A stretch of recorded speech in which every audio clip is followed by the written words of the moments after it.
Hi friends, எல்லாருக்கும் வணக்கம். Hope you all are doing good. கொஞ்சம் பர்சனல் இஷ்யூஸ்னால கொஞ்ச நாள் வீடியோ போகாம இருந்தேன். இனிமேல் நம்ம சேனல்ல வீடியோஸ் ரெகுலரா வரும். இன்னைக்கு நம்ம என்ன பார்க்க போறோம்னா கோவக்காய் பொரியல் பார்க்க போறோம். அதுக்கு நான் 1/4 கிலோ கோவக்காய் எடுத்திருக்கேன்.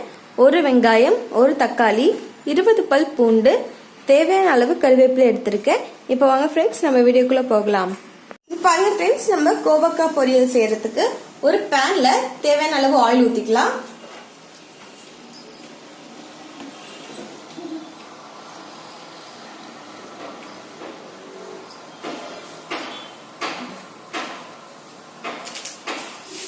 இதுல நமக்கு தேவையான அளவு கடுகு சேர்த்துக்கலாம்.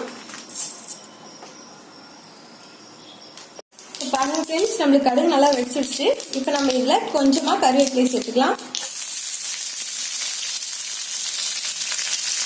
இப்போ நம்ம இதுல பூண்டு சேர்த்துக்கலாம். வெங்காயம்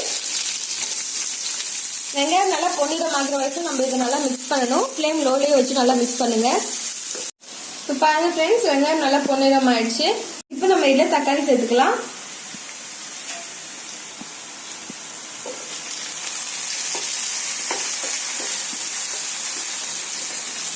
நல்லா மிக்ஸ் பண்ணிடுங்க.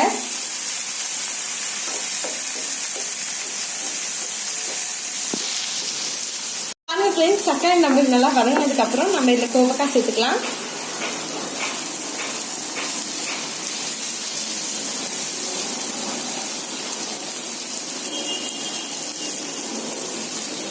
கொஞ்சமா உப்பு,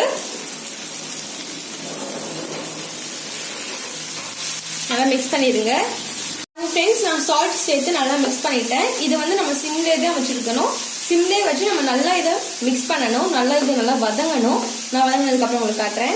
பாருங்க ஃப்ரெண்ட்ஸ், நம்மளுக்கு கோவக்காய் நல்லா வெந்துருச்சு. இப்போ நம்ம இதுல 1 டேபிள் ஸ்பூன் வீட்டு மிளகாய் தூள் சேர்த்துக்கலாம்.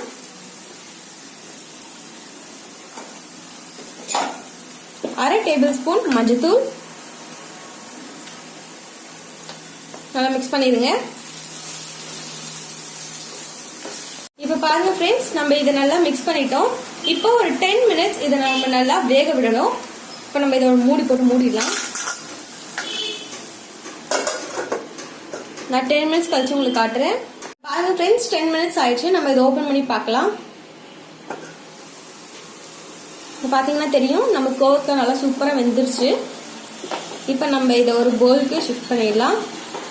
பாருங்க ஃப்ரெண்ட்ஸ், நம்மளோட சுவையான கோவக்காய் ரொம்ப சூப்பரா தயாராகிடுச்சு. இது வந்து நீங்க சாம்பார், ரசம், தயிர் சாதம் எல்லாத்துக்குமே ரொம்ப டேஸ்டியா இருக்கும். ஒரு பெஸ்ட் காம்பினேஷனா இருக்கும். நீங்களும் இதை உங்க வீட்டில் ட்ரை பண்ணி பாருங்க. நம்ம வீடியோ உங்களுக்கு பிடிச்சிருந்தா மறக்காம லைக் பண்ணுங்க, ஷேர் பண்ணுங்க, கமெண்ட் பண்ணுங்க. நம்மளோட சேனலுக்கு சப்ஸ்கிரைப் பண்ணுங்க. இதோட உங்களை நான் நெக்ஸ்ட் வீடியோல பாக்குறேன். Until then, bye from Sandhya சமையல்.